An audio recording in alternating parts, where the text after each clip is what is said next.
Hamas's October 7th attacks on Israel and its response have raised concerns that the ongoing conflict could erupt into a wider regional or even broader war. I'm Allison Nathan, and this is Goldman Sachs Exchanges.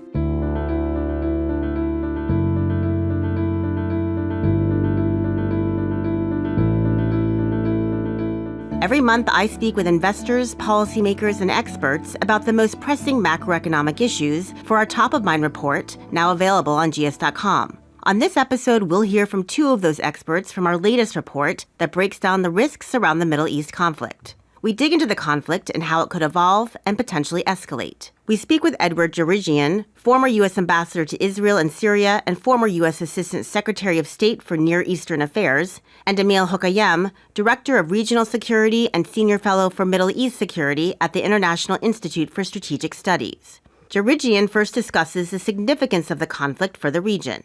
He believes it'll have important consequences for the political and geopolitical landscape of the Middle East, similar to past major Israeli-Palestinian conflicts. Here's what he said in a recent conversation I had with him. You have spent so much of your career in the Middle East, and it would just be interesting for us to know how you view the current conflict between Israel and Hamas in terms of its significance for the region.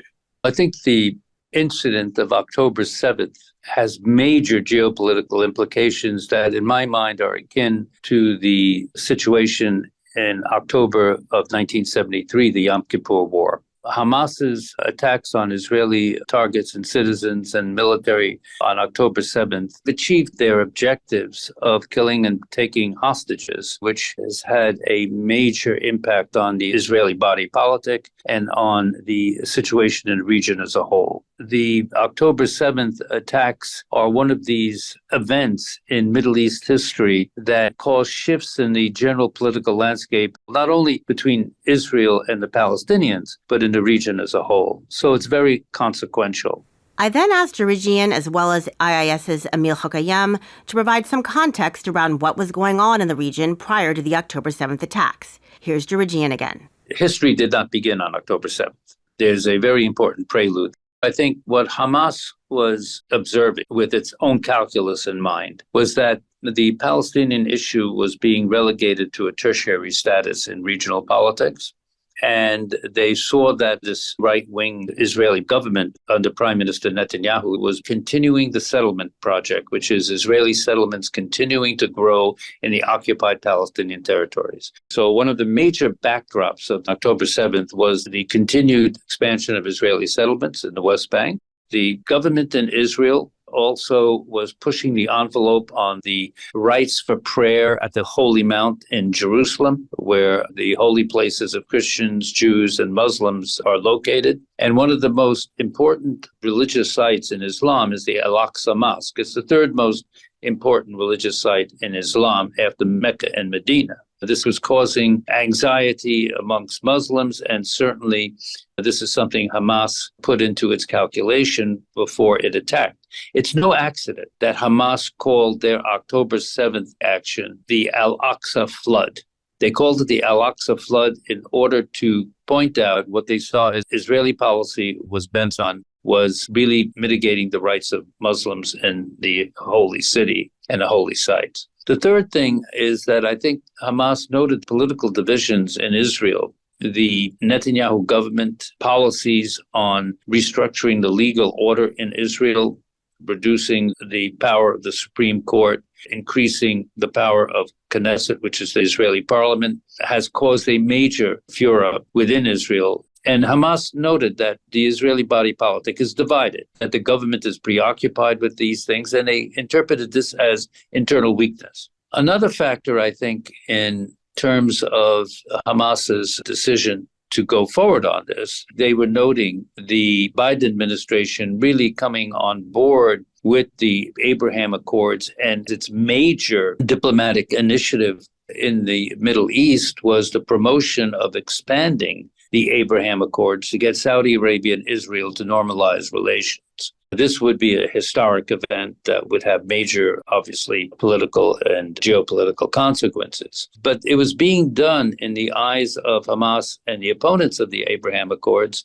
to marginalize the core issues of the Palestinians. In other words, this was a pursuit of economic and transactional peace, but not land for peace, not addressing the core of the Palestinian issue, which is land for peace. So they saw this as a growing threat that if this succeeded, movements such as Hamas and the Palestinian cause would be marginalized. So I think if you put those all together, you can see that there is a rationale on their part of moving when they did on October 7th.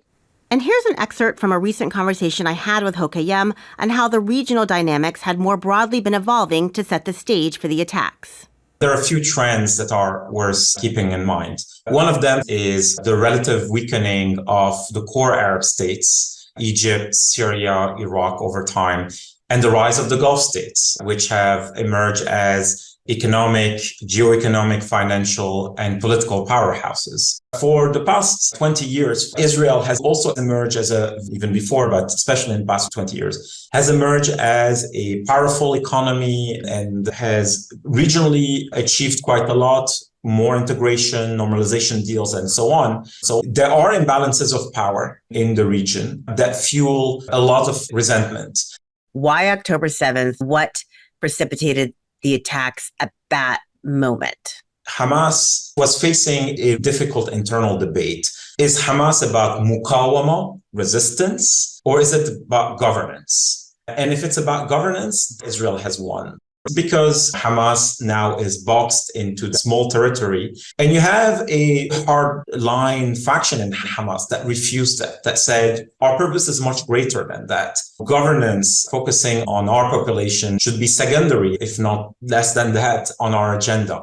The important thing is mukawama, the concept of resistance. So in a way, it was a way for Hamas to assert its identity. The second factor is that they thought that Israel had been distracted by its own domestic turmoil over constitutional reform, that Israel had become complacent, that Israel thought that they had successfully deterred Hamas. Also, importantly, from Hamas's perspective, they were looking at the weakening of the Palestinian Authority and say, perhaps it's a time to assert ourselves as the real bearer of the Palestinian cause. But there's a broader regional environment to consider here. And that Hamas looked at the normalization deals between Israel and the UAE, Israel and Bahrain, Israel and Morocco, and possibly between Israel and Saudi Arabia and say, you know what, the region, the Arabs are moving away from the cause, at least the governments are. And so we need to remind everyone that the cause should be central to pan-Arab imagination and so on. And that was a way to essentially put governments in front of their publics, which remain overwhelmingly sympathetic to the Palestinian cause. And then I think there is another element, which is Iran feels more confident in the region. Iran has survived the Trump era of maximalist pressure, and then Iran had rebounded in Syria. Bashar al-Assad essentially won that war. The Houthis in Yemen had finally come on top of that very brutal civil war. That in Iraq, pro-Iranian factions had come on top of the power struggle there. And Lebanon, where Hezbollah was definitely becoming the dominant force there. So in a way, Hamas felt this is a positive regional landscape for it. And that's a time for Hamas to also emerge. So it's a mix of those factors. We then discussed the end goals of both Hamas and Israel in the current conflict and whether they can be achieved. Hokayem argues that Hamas has already achieved several of its goals. What is the end game for Hamas? Have they achieved their goal? Hamas's goal is to eradicate Israel. I don't think that everyone in the Palestinian territories agrees with it, but this is what Hamas, but also Hezbollah and other groups are aiming for. Beyond that, they've already achieved a number of goals. It has become a lot more difficult for Arab governments to justify their relationship with Israel. Israel today is struggling in terms of image in a number of places. There is strong support for Israel in many Western countries, but beyond that, there is a lot of criticism of Israel. And by forcing negotiations with Hamas over hostages, Hamas can say, we're a legitimate actor. You have to deal with us. And this conflict will shape the perceptions of two generations of Arabs. This war has placed Palestine back at the center of Arab political psyche and imagination. And there is enough footage of fighting to fuel the anger, perhaps to create a new cycle of radicalization, a new wave of recruitment and so on, of possible fundraising. And so from Hamas's perspective, this did work. They define success very differently from how you would. You would go and say it's about well-being and having cities that are functioning and people having access to services and so on. No, the ultimate goal here is the struggle in and of itself, to keep that flame alive. Djerejian agrees that Hamas has achieved its primary goal, ending the marginalization of the Palestinian issue, but he thinks that whether Israel can achieve its goal of destroying Hamas remains an open question. Hamas achieved their primary goal to end the marginalization of the Palestinian issue. Now the whole world is talking about and focused on the Israeli-Palestinian conflict. So whereas the Palestinian issue was put on the margins as a secondary or tertiary matter, it's now front and center in the Middle East. So they've already accomplished that objective. Secondly, as an Islamist party with a military wing, they have put themselves as the primary actor in defending the Palestinian cause. And therefore, they've achieved two objectives already. According to the Hamas charter, they are against the existence of the State of Israel, but at the same time, they are part of the larger Palestinian movement, which includes Fatah and the PLO. So the issue here is that there's a basic division between the PLO and Fatah, who recognized the State of Israel in 1988, but that Hamas has not. So they are promoting their agenda to the forefront by this action. Israel's stated goal under Netanyahu is the destruction of Hamas, but the question arises, can Hamas be destroyed militarily? And there's much to debate on that, because it depends. If you analyze Hamas as not only its terrorist wing, but if you analyze Hamas as also a political movement, it's very difficult to destroy a political movement. We've seen that in our counterterrorism policies since 9/11, with the Taliban, with Al-Qaeda, with Hezbollah, with many groups. So the question arises, is Israel capable in its stated policy of destroying Hamas to really achieve that goal through military means? I leave that as a question mark.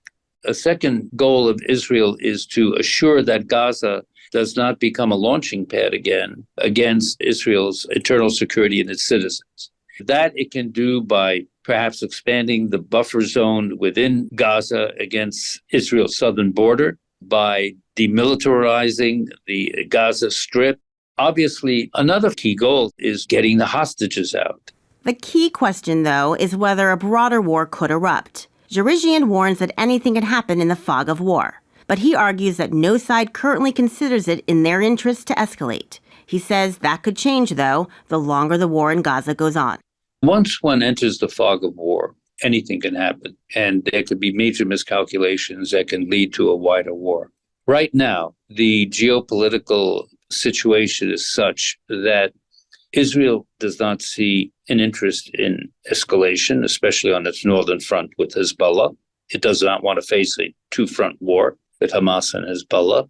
None of the Arab states want to see an escalation because such instability impacts their political domestic situation and their economies. Even Iran doesn't see an interest in the war escalating in terms of bringing a larger confrontation with Iran and Hezbollah. According to some experts on Iranian policy that I've talked to, they advise me that Iran doesn't want to use the Hezbollah card against Israel at this point because it wants to keep the Hezbollah card in play in case of that ultimate option where an Israeli or U.S. attack on Iran is imminent. But if this war in Gaza continues and there's more civilian humanitarian disasters, will the political pressure build on countries like Iran or groups like Hezbollah and other Arab states to widen the conflict? It's a question. but it's one that really is of utmost importance for the geopolitical stability of the whole Middle East and really of the world, because if there is a regional conflict, the flow of oil is going to be compromised, especially if Iran is involved. And we're going to see a spike in the price of oil that will have a destructive impact on many economies and obviously a destructive impact on American domestic politics because we're going into a presidential election.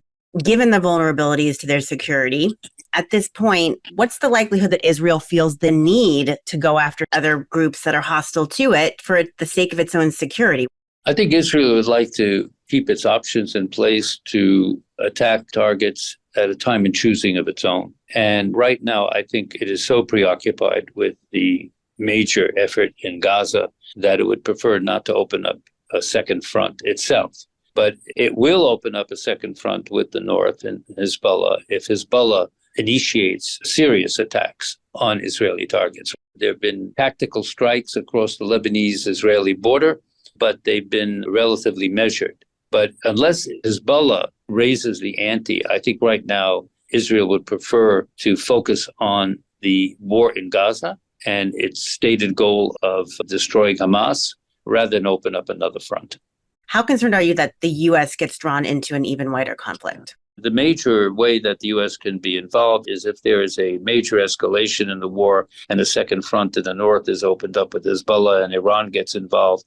One of the reasons that the Biden administration has sent 2 carrier task forces into the region is as a deterrent to groups such as Hezbollah and to Iran, but also as a safety measure if the war does escalate for helping evacuation of American citizens from the Middle East. But it could be very negative if the United States had to be dragged into a larger war in the Middle East. Look at the consequences of the 2003 war in Iraq. That was one of the major miscalculations in American foreign policy in the Middle East. And you saw the consequences, which was not only the destruction of law and order in Iraq, but the rise of ISIS. So we've just come out of major involvement in Iraq, these wars in Afghanistan. I don't think the American party politic is very eager for the United States to get involved yet again in another land war or another major war in the Middle East. Hokayem agrees that no side currently wants an escalation, but he also thinks that could change depending on how the war in Gaza evolves.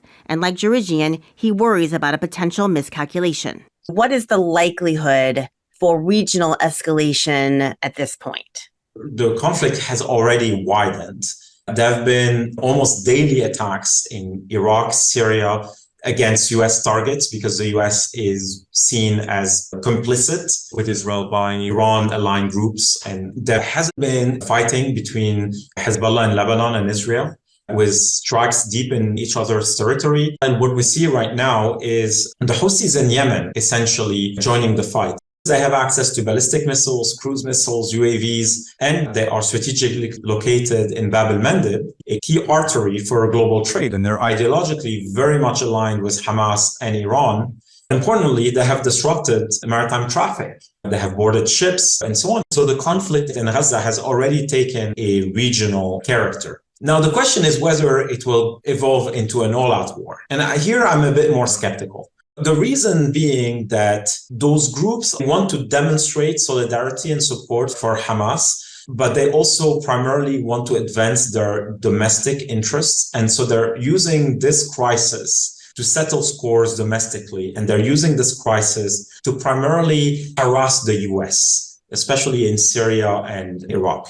The one arena to keep in mind is Lebanon, because there Hezbollah is a uniquely formidable partner of Iran. Hezbollah is essentially the ultimate instrument of deterrence and punishment of Iran. It is an extraordinarily competent and skilled militia that has delivered quite well for Iran. But Iran itself seems unwilling to deploy Hezbollah in an all-out war because it wants to keep Hezbollah in case Iran's leadership, Iran's territorial integrity, Iran's command and control come under attack. So Iran's going to keep them for the big one. And I think Iran at the moment assesses that the war in Gaza is not yet the big one. But importantly, what matters is what happens ultimately in Gaza and the West Bank. if the fighting there escalates significantly, if Hamas is indeed at the verge of extinction, perhaps the calculus will change in Tehran because they'll feel if one of our allies can be destroyed so massively, then perhaps our credibility is at stake. And if we don't do anything, then Israel will in turn feel the opportunity to go after other of our partners. And this will become extremely dangerous for Iran itself. The decision, I would argue, is very much Israel's at this point. Does Israel feel that once it has, and if it manages to destroy Hamas, will it assess that it has to turn its focus on the others immediately because it never wants to risk a repeat of October 7? How concerned are you about a miscalculation here? I think the potential for miscalculation is significant. You can have made a strategic decision not to escalate and still be entangled in escalatory spiral. Finally, I asked what it will take for the conflict to end. Djerejian believes that the only solution is a political solution involving land for peace. But he argues that the strong leadership required for this is currently lacking on all sides. So how can this all end at this point? I don't think there should be any scenario, and I use the word should be any scenario that goes back to the status quo pre-October 7th. These policies have failed. There are frameworks in place that can be revised, revitalized to show a pathway forward. We've had some successes. We've had Jimmy Carter broker the Israeli-Egyptian peace treaty in 1979. We had the Madrid Peace Conference. That led to the Israeli-Jordanian peace treaty and resulted in a framework for peace that still is existent if it is to be taken up by leaders on all sides. But there has to be some sort of consensus on the principles of what an Israeli-Palestinian agreement can look like on the key issues involving security, land for peace. Land for peace is essential. Under UN Security Council resolutions 242, 338, which have been the principal international basis for negotiations on Arab-Israeli and Israeli-Palestinian peace, that is an essential component of any movement forward. We have to get away from the illusion that you can solve the Palestinian problem through economic bridges or through investment bridges. We have to get back to the negotiating table on the basis of land for peace and the two-state solution, which seems like an illusion right now, but it is the only approach that would allow for a democratic Jewish state to be living in peace and security besides an independent Palestinian sovereign state. But haven't there been opportunities for the two-state solution in the past that have been rejected? Yes, many of those have failed. For example, in the Camp David Accords, Yasser Arafat felt that he could not make the decisions on Jerusalem without getting a consensus from the other Arab countries, especially Saudi Arabia, because of the religious implications of any deal. And on the Israeli side, there have been, through the years, Israeli initiatives for peace. One was done by Prime Minister Olmert, but that fell apart for many reasons. But both sides have made compromises on a principled approach of land for peace. During the course of negotiations since 1967, in order to do that and get there, in my eyes, there's going to have to be elections which would allow for a credible Palestinian government to come to power that could negotiate peace. And on the Israeli side, elections to bring forth a credible Israeli government that has a national consensus in Israel to make peace with the Palestinians. I was involved in the path going toward the Madrid Peace Conference and negotiations as ambassador to Syria, dealing with President Hafez al-Assad. When I first went to Damascus, he wouldn't even mention the word Israel. He called it a Zionist entity. But by the time we left in 3 years, and under strong direction from then President Bush 41 and Secretary of State Baker, Assad was talking about Israel as a state and joint direct negotiations with the state of Israel. And on the Israeli side, we had a strong Likud Prime Minister, Yitzhak Shamir, who did not want to really go into territorial compromises, but we convinced him. But we had a strength of determination, and we had credibility and leadership. I do not see that now. There is not a strong Palestinian leadership, and Netanyahu is in a very vulnerable position. The coalition that he has forged with right-wing groups tie his hands in a major way for what he can do and not do now. Hokayem, for his part, believes that a stable outcome for the region is out of reach, not only because of the current situation, but also because Middle East conflicts are inherently difficult. What does a stable outcome in the region look like? And is that achievable? We know on paper what a stable outcome would look like. Whether it's achievable is a different matter. A stable outcome is a situation where you do have a two-state solution and Palestine no longer attracts all the passions and emotions of the region. In the process, Iran itself is defanged, but it's not only about that. It's also about figuring out what a regional security architecture that includes Iran could look like. The path to that solution seems quite fantastical at present. The Middle East conflicts are really hard. They are about land. They are about identity. They are about ideology. So sadly, what I see in months and years ahead is more conflict, more regional instability. And importantly, the externalities, the second order effects of these conflicts directly impact the world in the form of migration and refugees, in the form of terrorism and transnational dynamics. We'll keep a close eye on how the conflict could unfold from here. I'll leave it there for now. If you enjoyed this show, we hope you follow us on Apple Podcasts, Spotify, or Google Podcasts, or wherever you listen to your podcasts, and leave us a rating and comment.